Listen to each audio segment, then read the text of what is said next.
బాధాకరం. Charge sheet మా మీద కాదు ఇవ్వాల్సింది.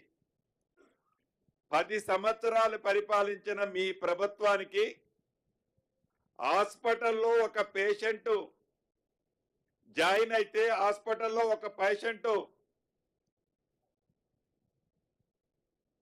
వైద్యం కోసము జాయిన్ అయితే డిశ్చార్జి షీట్ ఎలా ఇస్తారో వారికి 10 సంవత్సరాల పరిపాలన మీద డిశ్చార్జ్ షీట్ వారికి ఇచ్చారు.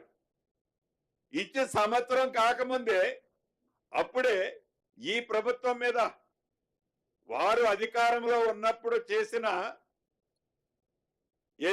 ఈ మేర్పాలనే ఈ రోజు కొన్ని మనకి కనిపిస్తున్న నష్టాలు. ఉదాహరణకి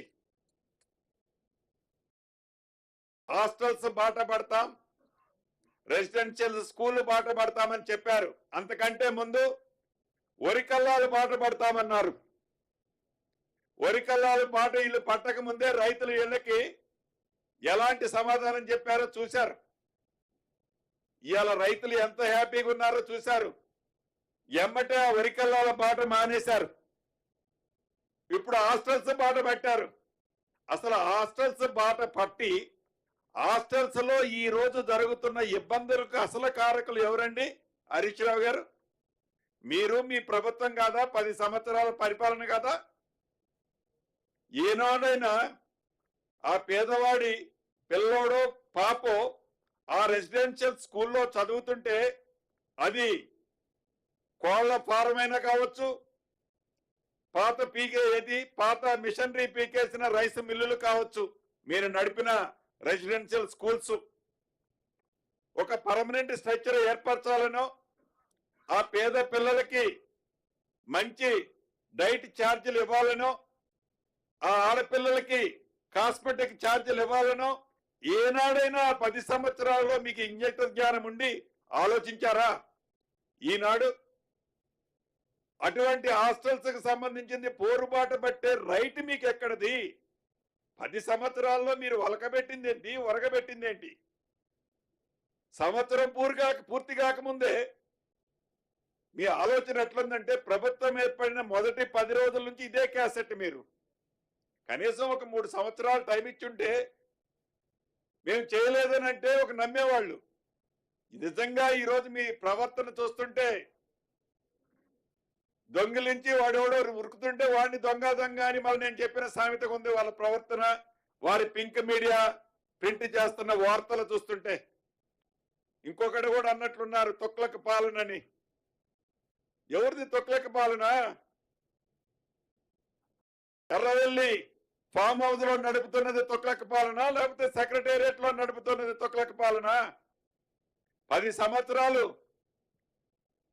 సంవత్సరాలు ఆ తొక్లకని మించిపోయి తొక్లక మనస్తత్వానికంటే ఇంకా 10 రెట్లు ఎక్కువ చదివి ధర్నాలు చేసుకునే స్వేచ్ఛగా ఒక మనిషి మాట్లాడుకునే, మీడియా మిత్రులు వార్తలు రాసే స్వేచ్ఛ వల్ల, ఒక వ్యక్తి మంత్రి గాని, ఎంపీ గాని, ఎమ్మెల్యే గాని కలిసి మీతో మాట్లాడే స్వేచ్ఛ వల్ల, ఏ మనిషి స్వేచ్ఛని, భారత రాజ్యాంగానికి ప్రకారం కలిగే హక్కుల్ని ఆనాడు పూర్తిగా హరించి మీరు మీ పరిపాలన ఎర్రవెల్లి ఫామ్ హౌస్ నుంచి తొక్లక పాలన పరిపాలించిన మీరు ఇందిరమ్మ రాజ్యంలో నిత్యము గౌరవ ముఖ్యమంత్రి గారు, మంత్రులము, మేమందరం ప్రజల మధ్యనే ఉంటూ ప్రజల కష్ట సుఖాల్లో బాలు పంచుకుంటూ ధనిక తెలంగాణ రాష్ట్రాన్ని మీరు అప్పుల రాష్ట్రంగా మారిస్తే ఆ అప్పులు మిత్తి కడుతూ ఇచ్చిన హామీలు నెరవేరుస్తూ ప్రతి అంశానికి అండగా ఉండి నిత్యము సామాన్య ప్రజలకి అందుబాటులో ఉండి ప్రజల కష్ట సుఖాలు తీరుస్తున్న ఈ పరిపాలన తొక్లక పాలన? 10 సంవత్సరాలు పరిపాలించిన మీరు తొక్లకని రాబోయే ఇంకా 40 సంవత్సరాల దాకా తొక్లక పాలన అంటే మీరు గుర్తించే విధంగా పరిపాలించిన మీ పరిపాలన తొక్లక పాలన? ఒక్కసారి వాళ్లే ఆత్మ పరిశీలన చేసుకోవాలా? సార్ మంత్రి గారు, ఇప్పుడు మీరు విఆర్ఏ విఆర్ఓ వ్యవస్థను పునరుద్ధరిస్తున్నారు కాబట్టి వెరీ వెరీ హ్యాపీ. బట్ గత కాంగ్రెస్ గవర్నమెంటు ఈ వ్యవస్థను పటిష్టంగా నిర్వహించడానికి సర్వీస్ కమిషన్ ద్వారా విఆర్ఏ విఆర్ఓల పోస్టులను ఫిలప్ చేశారు. అట్ ద సేమ్ టైం 1000 మంది సర్వేయర్లని చెప్తున్నారు. ఈ రెండింటిని కూడా మీరు సర్వీస్ కమిషన్ ద్వారా ఫిల్ చేస్తున్నారా, లేకపోతే వేరే ఆప్షన్ ఏమైనా ఉన్నదా? ఏదైతే ఈ 26,000 మంది విఆర్ఏ విఆర్ఓ వ్యవస్థల నుంచి బయట డిపార్ట్మెంట్లకు పంపించి ఆడ కూర్చోటానికి కూడా సీట్లు లేని ఆ టీం నుంచే వాళ్ళకి ఒక అవగాహన ఈ రెవెన్యూ మీద ఉంది కాబట్టి వాళ్ళకి ఒక టెస్ట్ రూపంలో ఒక టెస్ట్ లా పెట్టి వాళ్ళని ఈ వ్యవస్థలో ఆల్రెడీ డైరెక్ట్ రిక్రూట్ నుంచి చేసుకున్న వాళ్ళు సుమారు 2,432 మంది ఉన్నారు అన్నాడు. వాళ్ళక జోడు వారు చదివిన క్వాలిఫికేషన్స్ ఆ టెస్ట్ లో పాస్ అయిన దాన్ని బట్టి ఇది ఫిల్ చేయాలనేది ఆలోచిస్తున్నాం. అదే రకంగా